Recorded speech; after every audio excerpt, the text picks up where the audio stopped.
Boa noite. Este é o 122º debate. Obrigado por estarem aqui hoje comigo a assistir a este evento, aos jornalistas presentes e aos que divulgaram esta iniciativa, a quem me acompanhou no jantar com António Capucho. Destaco a presença aqui da sua esposa Madalena Salema, mas ainda não chegou. O clube tem um formato muito próprio, como sabem. As pessoas fazem uma pergunta, vou tratar o Dr. António Capucho pelo nome, que é a coisa mais bonita que tem, António Dorei Capucho. Pronto, eu agradeço que respeitem.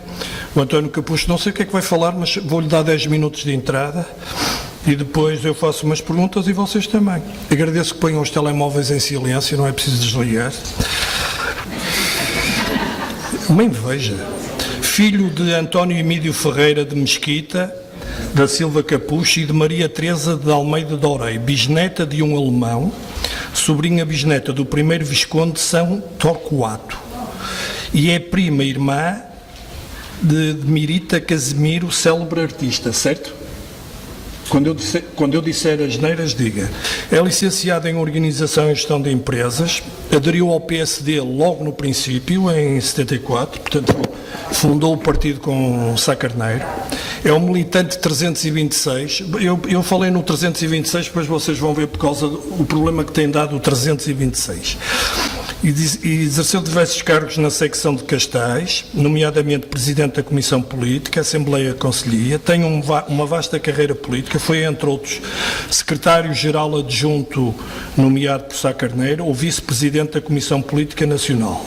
Foi várias vezes eleito deputado à Assembleia da República, em todas as eleições legislativas de 80 a 99, Círculo de Lisboa, Faro e Setúbal, foi líder parlamentar, foi Presidente da Assembleia Municipal de Cascais em 83 a 84 e foi eleito Presidente da Câmara de Cascais em dezembro de 2001. Agradeço a presença do António Capucho, que veio de Lisboa de propósito. Uma salva de palmas, por favor.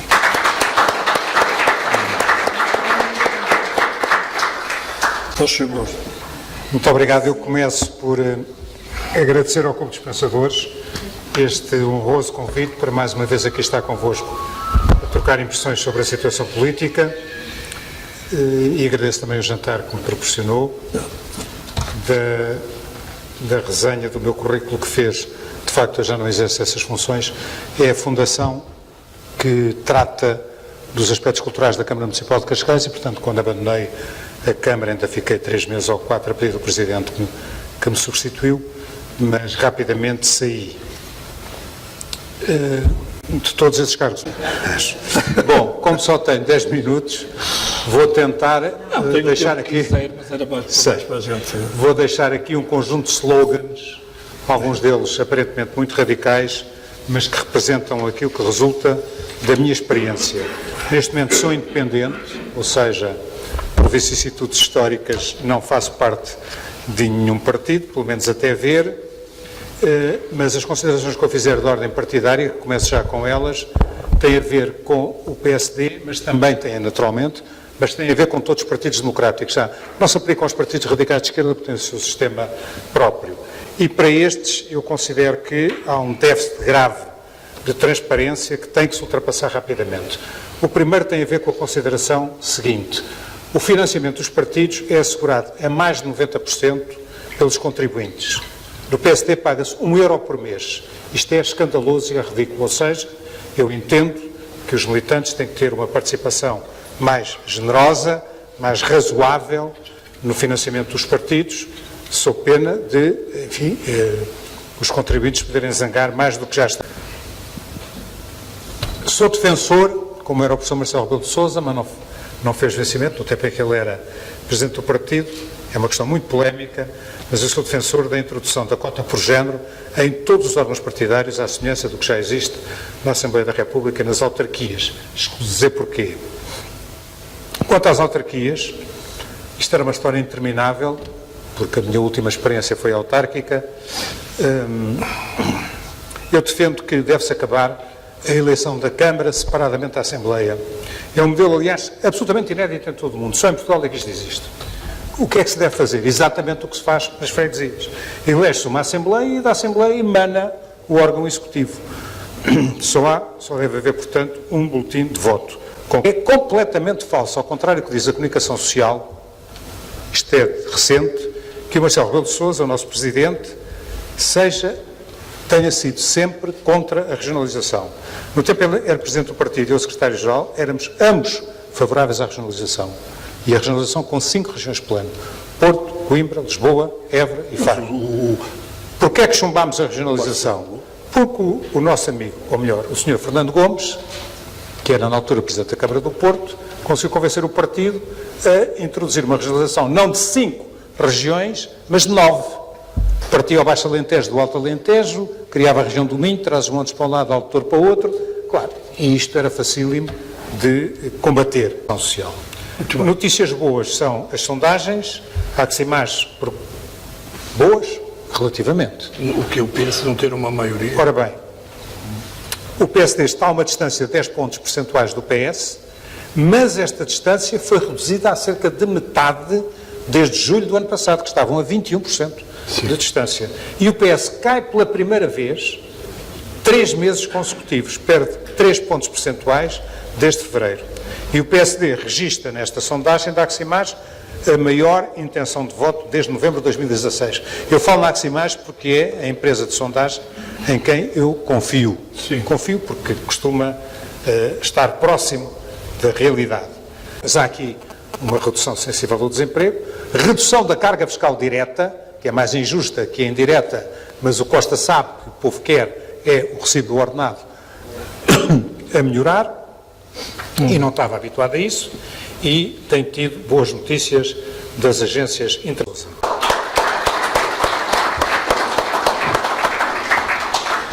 Ok, os 10 minutos foram 20, mas não há problema nenhum. Gostava aqui que fosse sintético nas suas respostas. Vou começar aqui. Gostou mais de ser Ministro ou Presidente de Câmara? Presidente de Câmara 1000 vezes. Porquê? Porque estamos em contacto direto com os cidadãos e com os problemas. São problemas concretos que podemos resolver no imediato. Bem. Até porque a lei torna os Presidentes de Câmara em verdadeiros... Responda-me aqui a outra pergunta. Temos que ser sintéticos. Pedro Santana Lopes, se vencesse, disse que se mantinha como independente, mas depois tentou agora voltar porque ganhou o Rui Rio. Porquê que diz isso? Não é pessoalizar, pronto. Não gosto de pessoalizar, mas porque, de facto, sentia-me bem como independente e tinha boas razões para ser independente, já que estava em rota de colisão com o PSD, desde que o Dr. Pedro Passos Coelho, que eu respeito muito pessoalmente, tinha assumido o poder, mas adotou uma política que desviou o partido da sua matriz social-democrata e, portanto, afastei-me. E, de facto, não reconheço no Pedro Santana Lopes qualidades para exercer a liderança do que quer que seja, muito especialmente o partido. Dizem que sim, eu não conheço, eu neste momento não conheço bem os meandros do partido, estou muito afastado. Eu não acho o senhor a falar, parece que é do PSD, e bem, que acho que tem esse direito. 44 anos. Não está nos genes, mas estão aqui 44 anos. Pois. E portanto, tenho uma grande afetividade com o partido que ajudei a fundar e a implantar. Temos para terminar. O que é que o senhor acha do Marcelo? Fala demais, está em todo lado ou está bem assim? Eu acho que ele está bem assim porque ele é assim. O grande problema que eu tenho é a minha amizade pessoal com ele. E ele é exatamente assim desde 74. E, portanto, não posso criticar. Para mais, o povo gosta. Muito bem. O Rui Rio está a prazo? Está a prazo neste sentido. Todos estão a prazo até às próximas eleições, não é? Não sei. Fazem-lhe a cama, pronto, é a minha opinião. Até hoje é muito difícil que um líder subsista depois de uma derrota eleitoral significativa, mesmo nas autárquicas. Isto aconteceu connosco, aconteceu, por exemplo, com António Guterres no Partido Socialista quando perdeu as autárquicas, não é? E, portanto, isso é extremamente difícil de persistir. Agora, o futuro a Deus pertence, eu não dou isso como adquirido. Claro. Ou seja, é muito difícil Estou a conjecturar. inverter, mas ele tem que tentar trabalhar melhor a nível distrital e captar apoios, porque o partido, durante 4 anos, em que o usou e criámos uma série de oligarquias a nível distrital que são difíceis de combater. Mas temos que conviver com isso. Ou melhor, eu não convivo nada com isso. Para terminar, o Pedro Duarte disse aqui que o Rui Rio, a escolher pessoas, não é muito feliz. Eu diria que o Rui Rio escolher as pessoas, lembra-me aqui uma peça de Shakespeare, que é a Comédia dos Erros. Já cometeu vários erros, quer dizer... É complicado, porque o que é relevante no partido para trabalhar é a Comissão Permanente. São 5 ou 6 vice-presidentes, o líder parlamentar e o secretário-geral.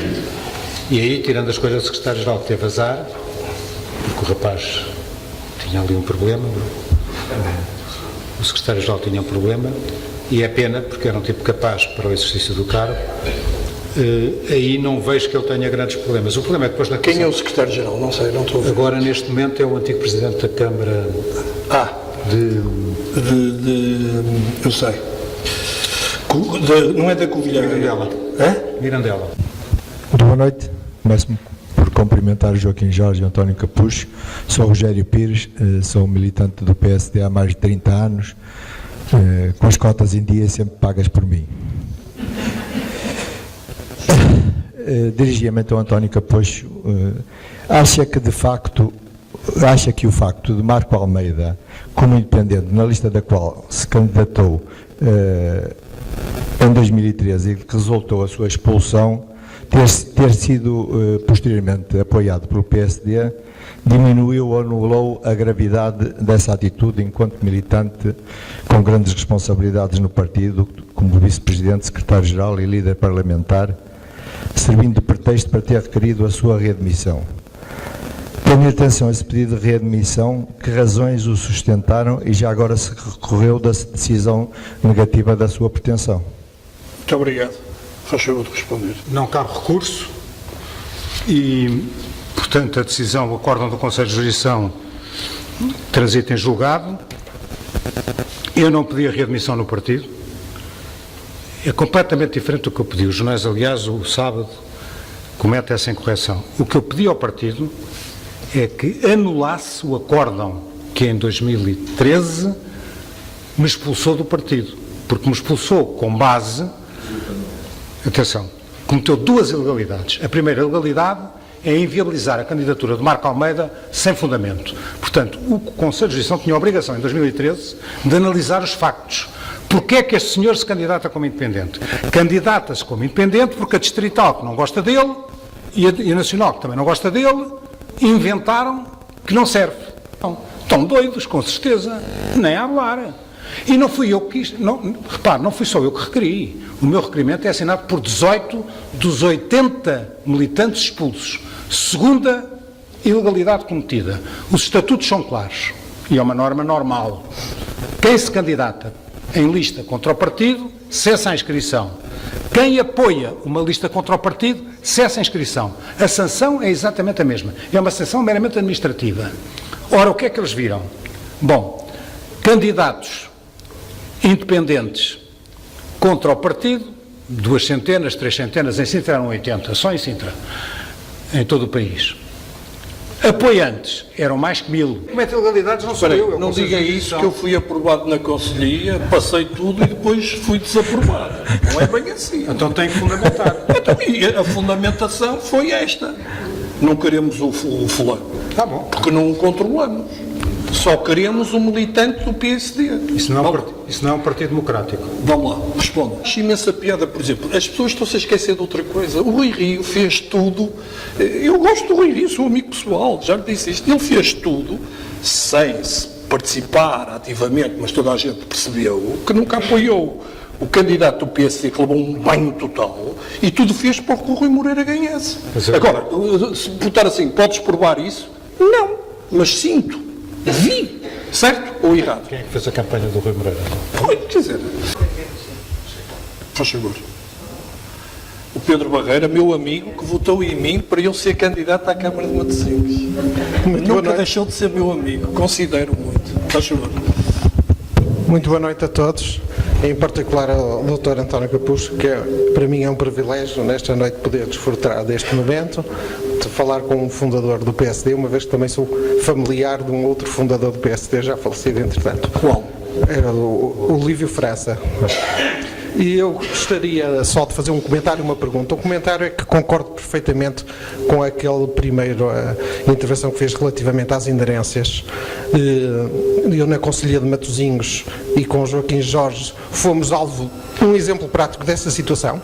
Portanto, eu pertencia a uma lista única que ganhou a conselhia com uma maioria e uma participação bastante grande dos militantes, e entretanto tínhamos as inerências na Comissão Política presentes e com poder de voto, e que foi uma das razões porque o Joaquim Jorge não foi na altura o candidato a Matosinhos, porque os TSDs, as Mulheres Sociais-Democratas e na altura também a JSD, logo com inerências duplicadas na Comissão Política em termos de votação, apesar de nós termos ganho a votação, a escolha do candidato em Comissão Política, depois provocaram uma intervenção da distrital que é conhecida. Portanto, eu também concordo, as pessoas não devem ter poder de voto numa Comissão Política de uma secção quem não foi eleito pelos militantes. Portanto, no caso dos TSDs, como estava a referir a essa situação. A pergunta que gostaria de fazer era relativamente no quadro partidário e que fez, portanto, que vivemos hoje, em que temos uma esquerda radical que vale quase 20%, em que temos um Partido Socialista que, por um lado, vira-se para a esquerda radical e, por outro lado, quer assumir os compromissos com a União Europeia. Temos o PSD na situação que está aí, o CDS. Como é que o país, qual o futuro do país, e na sua visão de pessoa experimentada e que viveu estes 44 anos de democracia, digamos, com um contributo que eu aprecio muito politicamente e de cidadania, como é que pensa que o país pode evoluir? Eu que agradeço. O Rui Rio já deu uma pista para isso, ou seja, não tenhamos ilusões. Este país não vai a lado nenhum sem reformas estruturais relevantíssimas e urgentíssimas, nomeadamente no domínio da justiça, que falou muito bem. Eu sou um grande defensor da alteração das leis eleitorais de maneira a democratizar a Assembleia, diminuir o número de deputados, melhora a qualidade dos deputados, custa muito menos dinheiro, é muito mais eficaz. Mas é preciso 2 terços, não é? Há uma muito maior aproximação, está-me a lembrar que precisa de 2 terços, e isso vai reforçar a minha tese, há uma muito maior aproximação entre eleitos e eleitores. Neste momento ninguém sabe quem são os deputados do Porto ou de Lisboa, sabem os de Beja porque são só 2, têm que lá ir todas as semanas fazer qualquer coisinha de natureza política, senão não são reeleitos. Os de Bragança talvez, mas Braga, Aveiro, Leiria, Lisboa, Setúbal, não sei o quê, é uma multidão de deputados que não representam minimamente os seus círculos eleitorais. A questão é esta.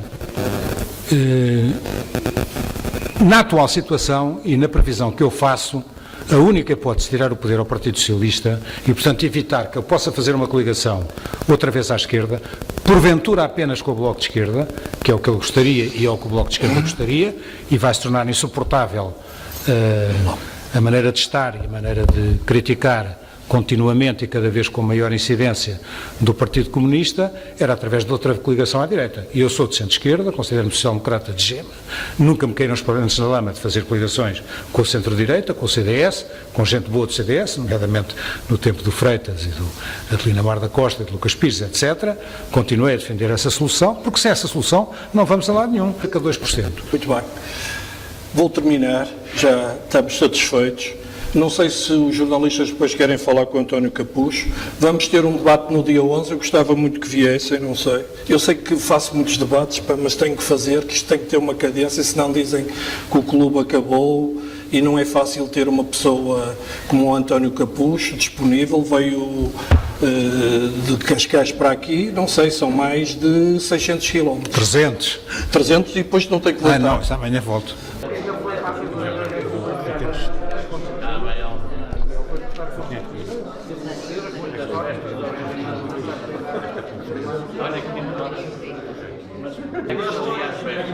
Ou não ia, porque o militante tem direito para fazer. E eu não posso. Eu não posso assumir isso. Quando eu acho que uma lista primeiro de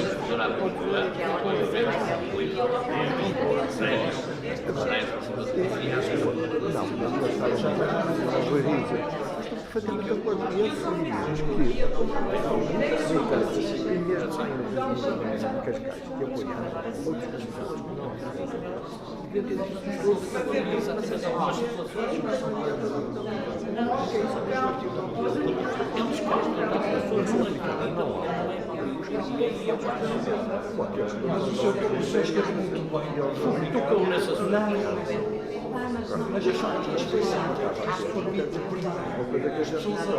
o vídeo lá